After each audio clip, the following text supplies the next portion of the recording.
గమనించినట్లయితే ప్రశ్న రావణ్ణి కొత్తగా ఉప్మా చట్టం ఇడ్లీ చట్టం ఒకటి తీసుకొచ్చి అరెస్ట్ చేసి జైలుకి పంపించడం జరిగింది.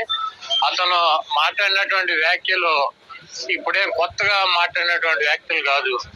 ఎందుకంటే ఈ రాష్ట్రంలో ముఖ్యమంత్రులుగా ఉప ముఖ్యమంత్రులుగా అనేక రకాలైనటువంటి పదవుల్లో ఉన్నటువంటి వ్యక్తులే అంతకన్నా ఇంకా భయంకరమైనటువంటి భాషలో మాట్లాడినటువంటి పరిస్థితి ఉంది. అతను ఒక సంవత్సరం కాలం నుంచి కూడా పవన్ కళ్యాణ్ ని ముఖ్యంగా ఎక్కువ అతని గురించి మాట్లాడతాం, అతని మీద పోస్టులు పెడతాం, ఇవన్నీ జరుగుతున్నాయి.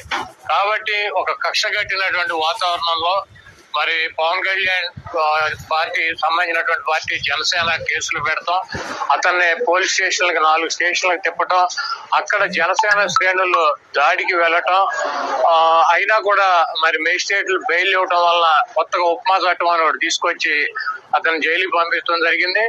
అదేమంటే రావణ్ అనే అతను వైసీపీకి సంబంధించినటువంటి వ్యక్తి మా పార్టీకి మేము డబ్బులు ఇచ్చి పనిచేస్తున్నాం అని చెప్తున్నారు. మీరు కనుక ఈ మొత్తం ఈ జరిగినటువంటి సంఘటన కనుక మనం పరిశీలించినట్లయితే తెలుగుదేశం పార్టీ వాళ్ళు ఎక్కడ కేసులు పెట్టలే అతని మీద. తెలుగుదేశం పార్టీ వాళ్ళు ఎక్కడ కూడా పోలీస్ స్టేషన్కి వెళ్ళి దాడులు చేయలే.